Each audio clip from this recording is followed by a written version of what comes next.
আজি ১ নং ডংচিয়াপাৰাত আমাৰ কোচ ৰাজবংশী সম্প্ৰদায়ৰ এজন ছোৱালীক মিয়া জনগোষ্ঠীৰ এজন ল'ৰাই ছোৱালীজনীক বলপূৰ্বকভাৱে ধৰ্ষণ কৰিবলৈ চেষ্টা কৰে। কিন্তু আমি ঘটনাত আহি গম পালোঁ যে ল'ৰাজন ছোৱালীজনীক দেউতাকক কোবাই ল'ৰাজন পলায়। তো আমি আজি ইয়াত পুলিচক সময়সীমা বান্ধি দিলোঁ যে তেওঁলোকে ২৪ ঘণ্টাৰ ভিতৰত তেওঁলোকে ল'ৰাজনক গ্ৰেপ্তাৰ কৰিব লাগে। যদিও নকৰে তেন্তে আমি আক্ৰাচুৱে নিজাববীয়াকৈ কিছুমান পদক্ষেপ ল'ম। ইয়াতে বহুদিন ধৰি কিছুমান ঘটনা ঘটি আছে। ইয়াতে হিন্দুৰ মন্দিৰত গো মাংস পেলোৱা, লগতে হিন্দু ছোৱালীৰ ওপৰত কুনজৰ বা হিন্দু ছোৱালীৰ যি ধৰ্ষণৰ প্ৰচেষ্টা সেইবিলাক ইয়াতে চলি আছে। ইয়াৰ উপৰিও ইয়াতে এই ডংচিয়াপাৰা গাঁৱত চাইবাৰ ক্ৰাইম বহুত দিন ধৰি হৈ আছে। তো সেই ক্ষেত্ৰতে আইনী ব্যৱস্থা ল'ব লাগে চাইবাৰ ক্ৰাইমৰ ক্ষেত্ৰত। লগতে ইয়াত ড্ৰাগছৰ আড্ডা হৈ থাকে। ইয়াৰ উপৰি ইয়াত অবৈধ কিছুমান মিয়া জনগোষ্ঠী আহি নদীৰ দুয়োপাৰে বসতি লোৱা আমি দেখা পাইছোঁ।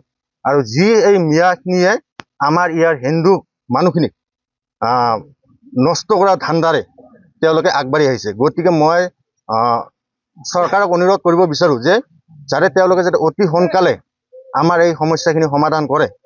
যদিও তেওঁলোকে চৰকাৰে যদি এই সমস্যাখিনি যদি সমাধান নকৰে, অবৈধ মিয়াৰ বা মিয়াৰ অত্যাচাৰৰ সমস্যাখিনি যদি সমাধান নকৰে, তেন্তে আমি সংগঠনখিনিয়ে লগ লাগি আমি ব্যৱস্থা ল'ম। হয়, মই ঘটনাটো আগতে জনা নাছিলোঁ।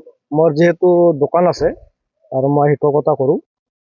মই সন্ধিয়া মানত খবৰটো পালোঁ। সন্ধিয়া মানত খবৰটো পাই দোকান বন্ধ কৰি মই আহিলোঁ। আহি মই ইয়াতে আমাৰ IC ছাৰ আহিছে। আহি আমাৰ কিছুমান ৰাইজৰ মানুহ বা ল'ৰাহঁতে আহি ছোৱালীৰ ঘৰত মানে গোট খাই মানে ৰিপৰ্টবিলাক লৈ আছে। সেইখিনি সময়তে মই আহি পালোঁ। আহি যিখিনি মানে ফিজিকেলি মই শুনি পালোঁ যে এজন ছোৱালী, আমাৰ হিন্দু ছোৱালী, এটা হাঁহ লৈ মানে ঘটনাটো ঘটিছে। আৰু মানে সেই হাঁহটো লৈ মানে ল'ৰাটোৱে এই ছোৱালীজনক মানে অপদস্থ কৰাৰ এটা বা অপকৰ্ম কৰাৰ এটা মানে কিবা চলাইছিলে। সেইটোক লৈয়ে মানে ঘটনাটো ডাঙৰ হ'ল।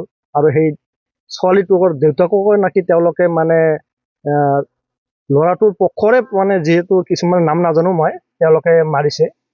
সেইখিনি শুনা পালোঁ। সেইটো ৰিপৰ্টবিলাক লিখি আছে। সেইখিনি সময়তে মই আহি পালোঁ। সেইখিনি ৰিপৰ্টবিলাক লিখি থকা অৱস্থাতে মই আকৌ মোৰ এটা কাম আছিল। পাছত IC ছাৰৰ মানে সেই ল'ৰাজনৰ ঘৰত মানে IC ছাৰ আৰু আমাৰ দুজনমান ল'ৰাই মানে IC ছাৰৰ লগত গ'ল তেওঁলোকৰ ঘৰত, মানে ল'ৰাজনৰ ঘৰত। ময়ো ঠিক সেইখিনি সময়তে মই তাৰ পৰা আকৌ মই আকৌ মোৰ দোকানৰ ফালে মই অলপ কাম আছিল, গুচি গ'লোঁ। পিছত আকৌ মানে শুনা পালোঁ যে আমাৰ কিছুমানে আমাৰ ল'ৰাই উগ্ৰ হৈ মানে খপতে আৰু মানে কিবা কৰিব নোৱাৰি, ধৈৰ্য ধৰিব নোৱাৰি তেওঁলোকে মানে দোকান ভঙা চঙা কৰিছে বুলি শুনা পালোঁ। আৰু আহি এতিয়া ময়ো আহিলোঁ বা আপোনালোকক আহিছে, আহি এইখিনি শুনা পাই আছোঁ। এতিয়া আমাৰ